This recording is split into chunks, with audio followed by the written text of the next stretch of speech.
Hey Indianapolis Motor Speedway fans, Doug Boles here with you for another episode of Behind the Bricks. You know, it is about history and tradition here at the Speedway, all kinds of them. And one of them, I think you probably know, is when you come in on race morning, you sit down in your seats, pit lane has the driver's names, their car name, and their car number right there where they're gonna pit during the race. Did you ever wonder how that happened, how long that tradition's been going, and how we do it today? Well, on this episode, you're gonna see. So putting the names on pit wall is something that actually dates back to 1911. As we look through the archives and the photos, you can see that that began, and what you saw on the wall was the number and the manufacturer of the car. You didn't see the name in the early days, and those were the pit stalls where those cars were assigned the entire month of May. As you get into the 19-teens, you actually get to see that sometimes we put a flag on there representing the manufacturer of the car, where those cars were from.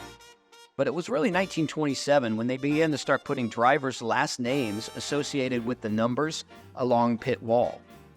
Sometime around 1930, they began to drift away from manufacturers, and it was really just focused on the car, the driver's name, and the entrance name.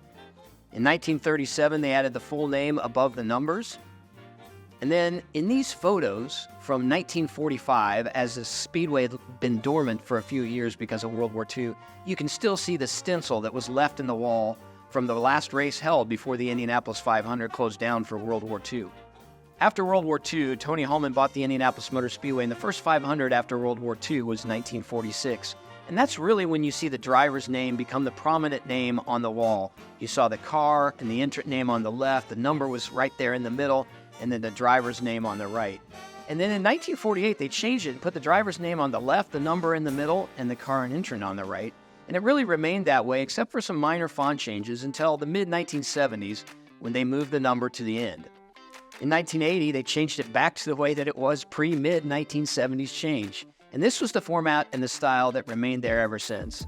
You know, when you look at these, it's amazing. You think about the painting. It was hand-painted, hand-stenciled, really until after the 2009 race. And starting in 2010, and the way we do it today, we print big decals, and those decals get put on the wall. And that's what we did this year as we led into the 2023 Indianapolis 500.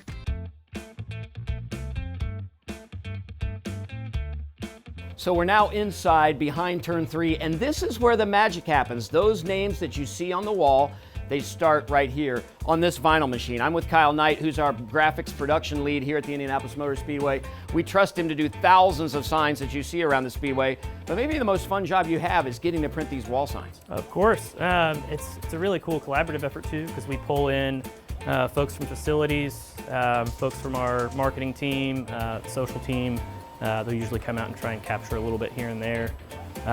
So it's really fun to get a group of people out there to really pull this thing off and make sure it turns out exactly how we're looking for. And then the font size is the same for everybody, so they're limited in the characters or what they can put in there. Yes. So everything looks consistent across. Yes, I think they're capped at, we've got 40-foot pit boxes, so we got to make sure that that character limit doesn't exceed that. Otherwise, names start getting squished and it doesn't look quite as appealing. Well, one of the beautiful things is actually seeing them look alike all through the pit box. So if you have a short driver name, you got more room for other stuff. Of course, yeah.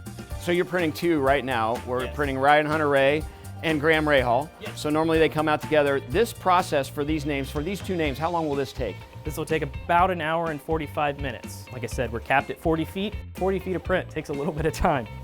So there you go. This is where it begins, where the names come out, and pretty soon we're going to take you and show you where the names end up. So when you walk in here on race day, you know where those names came from along pit wall.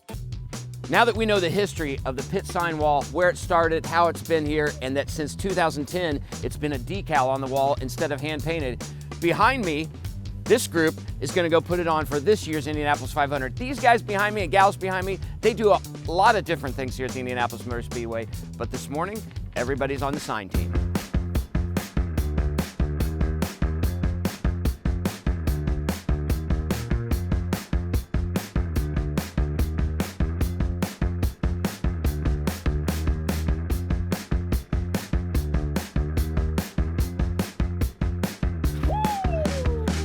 So there you have it, race fans, the story behind another tradition at the Indianapolis Motor Speedway and how we're doing our best to continue something that started in 1911. All these signs for this year's 107th running of the Indianapolis 500 presented by Cambridge, 38 minutes. It took them 38 minutes to have all 33 drivers ready for you when you showed up here on race day.